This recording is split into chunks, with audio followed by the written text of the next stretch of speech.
Hi, this is Dr. Margot Jacot, owner and director of the Juniper Center. So obviously this is a time that none of us could have really prepared for, and we're talking so much with people about how people with pre-existing conditions are really vulnerable right now during this time of coronavirus. Well, what I'm noticing is that even though we've been talking about people who have physical conditions that are underlying, we also have lots of people who have psychological conditions that are underlying, and those are really being challenged right now.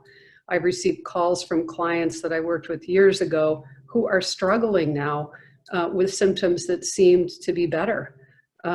We're having people who are nervous for their family members who are really struggling to manage their own health, to manage teaching their children, to manage caring for older relatives who they can't really go and see. As we know, it's an unimaginable time for a lot of people. So I'm going to talk a little bit about things people can do who either have underlying conditions of anxiety or panic, and also people who are experiencing them maybe for the first time and they're just not used to this. So what I'm going to talk about, excuse me, is how to help calm your nervous system, how to get yourself out of that system where you're in fight, flight, or freeze. So what that's looking like for people right now, the obvious low-hanging fruit is when people have anxiety and they're feeling afraid and there's heartbeat that's racing, there's anxious thoughts that keep rolling through their head, there's repetitive thoughts that they can't get out of their head, there's those kinds of symptoms that we sort of think of when we think of anxiety. There's also irritability. There's being kind of difficult to live with. There's arguing more. There's the other end of the spectrum, excuse me, which is getting into a state of collapse. People who are having a hard time getting out of bed, getting up off the couch, getting showered, structuring their day at all. And of course, these things can happen for a variety of reasons, but a lot of those can be those fight, flight, or freeze emergency responses that, if they don't look like the typical anxious responses, can get missed. But folks who are in fight, flight, or freeze, which is really understandable right now, need to understand how can they come back down out of that response. So I'm going to give you 3 suggestions. First, I'm going to tell you a little bit about your fight, flight, or freeze response, and then I'll give you those suggestions. So our brains really are well designed to be able to manage stress. Our brains do what's called favoring stress responses. So once we're afraid, once we're anxious, our brains kind of sit up and take notice of that and are more willing to take us there more easily. So this is a human evolutionary response. So for us to be able to climb ourselves back down out of those responses, it takes practice.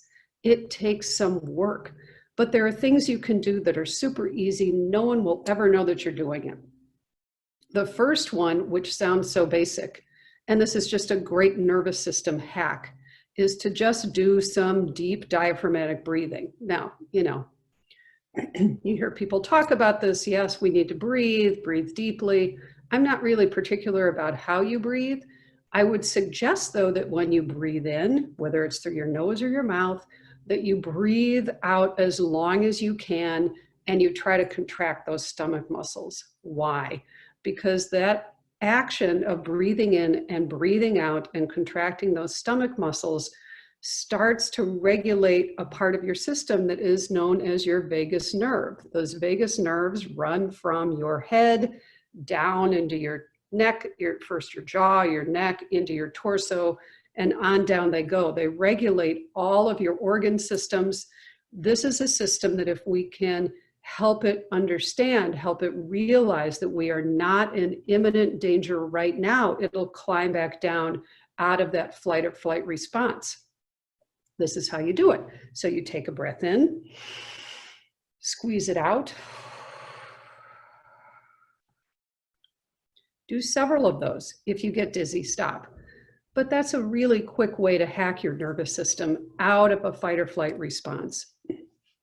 The next one is to just feel your feet on the floor. It's called getting grounded. If you think about it, if our fight, flight, or freeze response is about getting us to respond in the state of an emergency, if you're fighting, your feet aren't planted solidly on the ground. If you're fleeing, you're running, your feet are not planted solidly on the ground. If you're in a freeze response, you can't really feel your feet. So noticing your feet, just noticing them, feeling them on the ground. Right now I've got my feet, I'm in my slippers because that's how I get to roll these days, but I'm in my slippers and I'm just going just heel to toe, toe to heel, and noticing that there's some padding on the inside of my shoe. It's a rubber sole. I have a rug underneath me. So if I move my foot around, what I'm doing is I'm drawing the attention away from what my brain would naturally be doing when I'm in fight, flight, or freeze, which is scanning for danger. And I'm bringing it down to a state of, oh, well, if your foot's solidly on the ground and you have the time and the energy to be able to feel your feet and to feel that your feet are solidly on the ground, you must be okay. That's the interpretation of what happens in your nervous system. It doesn't actually say that, but that's an interpretation of what's happening. The final thing that I would suggest that you try is looking around the room. When you start to notice the fears of, oh my gosh, what if I get the virus? Oh no, I have a cough. My husband, my wife, my spouse, my friend, my father, my mother, my child, somebody isn't feeling well. Oh my gosh, what if? What if is a great cue that you are on your way up into that fight or flight. It's about forward focus, future focus. We're trying to bring you back down to now. And this is true even if you're sick, even if you're having to go to work and you could be exposed. We're still trying to stay in the present moment because as we know, even if you're sick, chances are good that you will survive this illness. More people are surviving than are dying. And that's just a fact we have to hold on to. And hopefully most of us won't be in that position where we have to even find that out. But we want to get back to the moment because chances are, if you're watching this in this moment, you are not infected, you're not sick, or if you're sick, you're in the process of surviving it because you're able to watch this. So the part of the way you do that is you get yourself back grounded, you take the breaths, you feel your feet, and you start looking around the room that you're in. Why? Well, because again, when we're in fight or flight, whether we realize it or not, our brains are in the process of scanning for danger. If you're looking around the room and you're naming objects, you're getting the thinking part of your brain back online. Because what runs the show when we're anxious is our limbic systems, our emotional emergency response centers. And the thinking part of our brains are a bit offline. They're not as available to us. So we want to strengthen those and get that back online.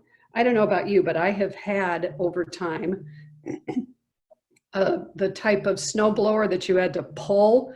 You know, you had to get down, you had to fill it up with gas, and then you have to turn the key and get down there and pull and try to get that engine to start. We're kind of doing that with the thinking, rational part of your brain. We're trying to get that started by breathing, by doing the grounding through your feet, and then by looking around the room and just naming objects. When you're naming objects, you're using your prefrontal cortex. When this prefrontal cortex is online, the emotional centers of your brain start to cool down. Those work sort of in balance like a scale. So that's what we're trying to do. So if I were to look around this room and say lamp, couch, blue pillows, navy lampshades, gray blanket, and on I go, light switch, door. It sounds rudimentary, but you are cueing your prefrontal cortex to come back online. So if I do this, and I do this a few times a day, I take a breath in and out, and I do a few of those, because I don't want to just try to practice this when I'm really feeling anxious. I want to practice this when I'm okay, because What I'm doing is I'm taking my nervous system to the gym. I'm taking my nervous system for a workout. If you're training for a marathon, you don't want to get up off the couch on race day and go blasting down the road. You want to have trained. So right now we're in a marathon and you have your daily training schedule, which includes taking some breaths, finding your feet, looking around the room and naming objects. That will help hack your nervous system to get back down into the present. And then the last thing you can do if you're sitting or standing is just notice, especially if you're sitting, just notice the place that you're sitting. Where is my body in time and space right now? I'm not running, I'm not punching, and I'm not frozen. I'm moving around. So those are some things you can do to help your nervous system at this difficult time. Again, this is Dr. Margot Jacot from the Juniper Center. I'll make these videos as often as I can just to give you some little tips that you can try to help get through this time. Please contact us if you have any questions.